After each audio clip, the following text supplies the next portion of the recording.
Welcome to this guitar lesson on the Skyhooks song, Whatever Happened to the Revolution. This song is on their classic Living in the 70s album. It's a bit of a jam-based song that has a riff that dominates most of the tune. The riff is played like this.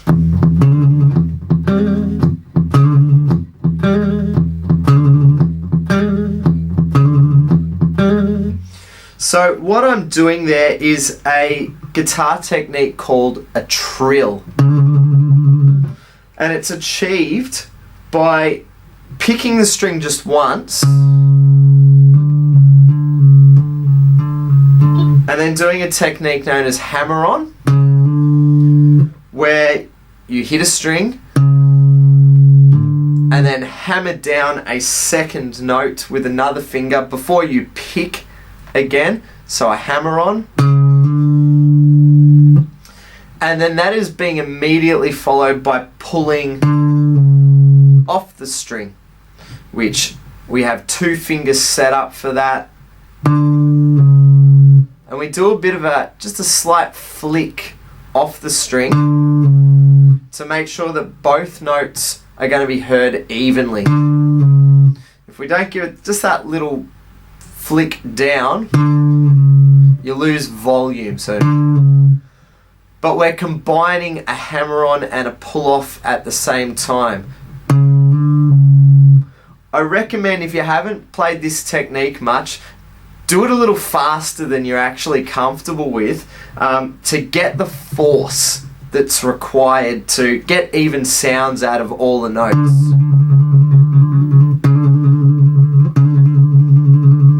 Because it does require you to be fairly aggressive with your fingers.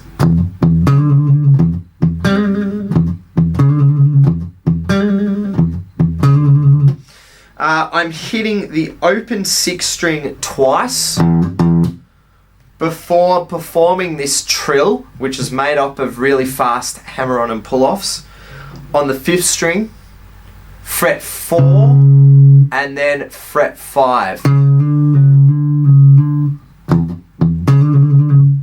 And then hitting the open string twice again, the top 6th string, the E string, and then doing our trill on the 4th string, 5th fret, 6th fret. So that's on the D string, the 4th string, 5 and 6, and alternating between the two.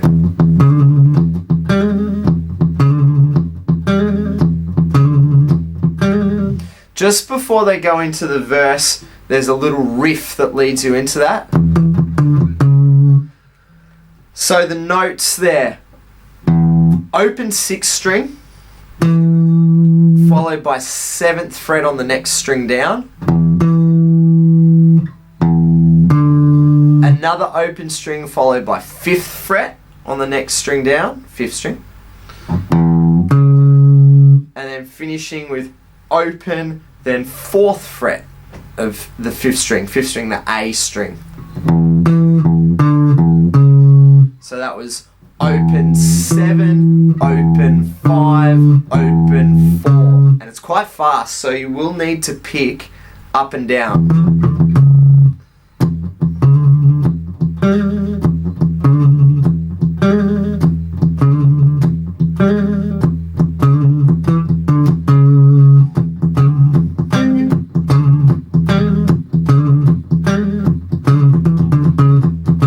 And then they're into the verse.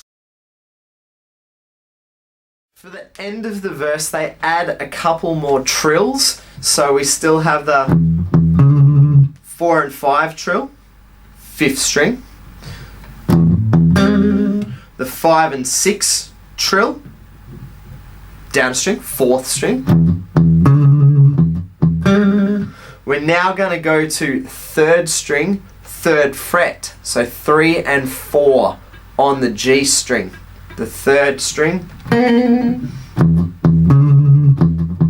new one, and then once again on the 3rd string, but moving up to fret 6, then 7 on the G string, fret 6, fret 7, 3rd string or G string. All of that together. 4 and 5, 5 and 6, 3 and 4, 6 and 7.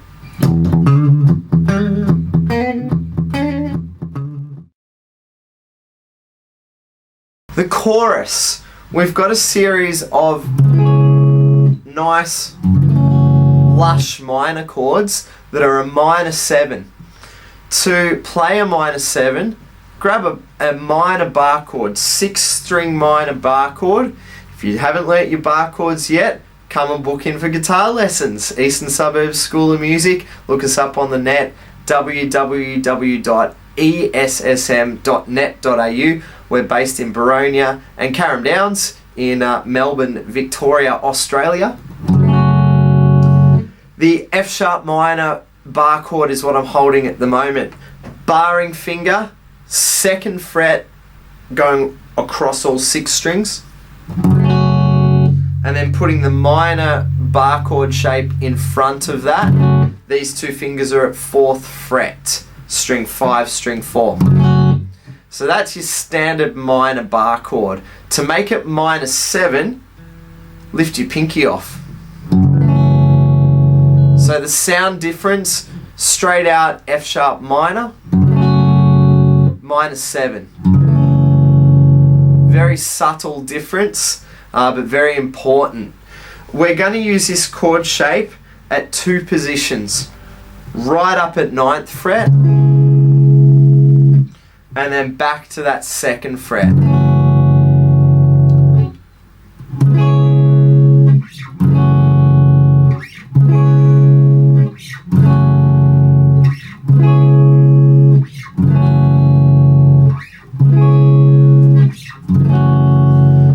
There's then a lot of lead guitar parts played over that, which you would use your minor pentatonic scale. Once again, book in for guitar lessons, learn some of these things if you haven't already. I'm playing that at the 9th fret, so that would qualify that as C sharp minor pentatonic.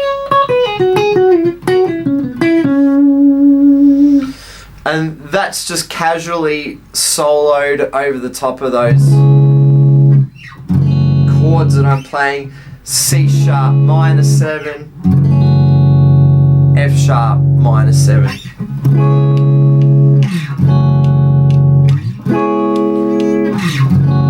And they're just being sustained for a whole bar. 1, 2, 3, 4, 1, 2, 3, 4, 1, 2, 3, 4, 1, 2, 3, 4. The chorus ends with an A major and a B major. 5th fret on your top string, 6th string, a bar chord shape, A major. That's the part of the tune that's get up your asses, I'll see you out on the street. So a run through what the full chorus would be.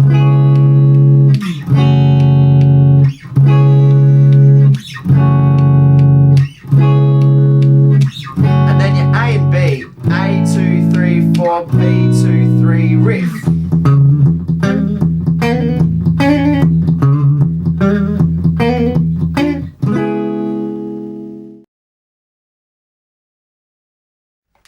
So there's a little breakdown section that starts playing some harmonics on the guitar. The way you achieve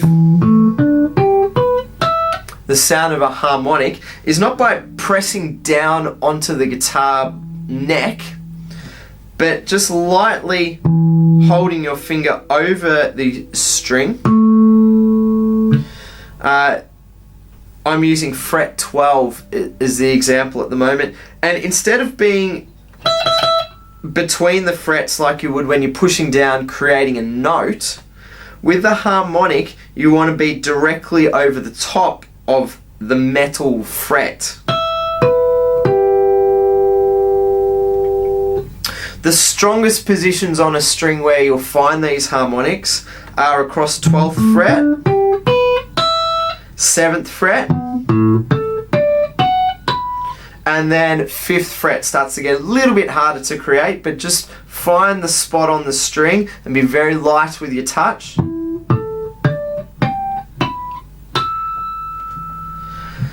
Red is playing the harmonics that are on 3rd string, the G string. The order that he's doing those in is fret 7 harmonic, fret 5 harmonic, and then fret 12 harmonic. That's all on the G string, the 3rd string, 7, 5, 12. And I'm hitting the open 6th string. He's also then doing a little bit of dead string sound muting.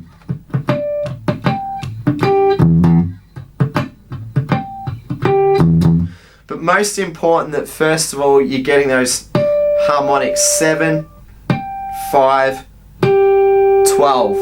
And then just naturally try and work in some dead string sounds. The way I'm doing that is just very lightly holding my fingers over the top of the strings. Not too hard so I'm not getting notes. And see, if I press too hard I'll start to get some note sounds. So very lightly just holding your fingers across the string.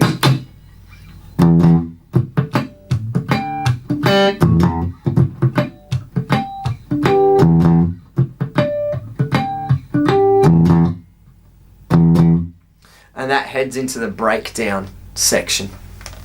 For the breakdown, they're just going through a series of chords while Greg on the bass continually just hits an E note. The series of chords that we're going to play, mostly bar chords on the 5th string and major bar chords. So that shape will look like this. Where I'm playing that at the moment is in the E position. That is 7th fret on your 5th string. And then creating the major bar chord shape for 5th string. You can look up some articles we've got on the Eastern Suburbs School of Music website that will detail how best to play bar chords and what the shapes are, give you some photos. So we're starting at this E. From there, what I'm doing is avoid the bass note as we move down the fretboard playing these chords. So you can even just do it with 1st finger if you wanted to, as I'm going to do. But where the notes come from, we're going to go E, D, but not hit the 5th string,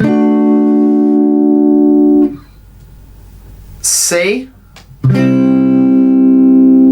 B, A, G. I've now switched to 6th string major bar chord shapes, but just using the higher 4 strings, strings 1, 2, 3, 4. And this shape, some of you might know as like an open F chord style shape. I've just slid it up the fretboard, F, F sharp, hit that G position of it, G. It then goes back to F sharp and then F before making its way home back to that E. So that's the part of the tune that's going, whatever happened to the revolution? Whatever happened to the revolution? Whatever happened to the revolution? Whatever happened to the revolution? Whatever happened to the revolution? Whatever happened to the revolution? Whatever happened to the revolution? Whatever happened to the... And then away it goes into the riff with the guitar solo accompanying that. As an outro for the song, there is a solo that's playing over the top of the riff that creates the bulk of the tune. Right at the end there, to finish it with 2 accents, we've got this bend that's found by playing 5th fret of 2nd string with your 3rd finger and then 2nd finger in support, because we're going to do a string bend. Whenever you bend strings, have as many fingers as you can behind the finger that's creating the note to help you push that string up and hold it to pitch as well. So don't just do a bend with just your one finger. Get as many fingers as you can in support. In this case, I've got 3rd finger and 2nd finger both on 3rd string. And they're going to push that note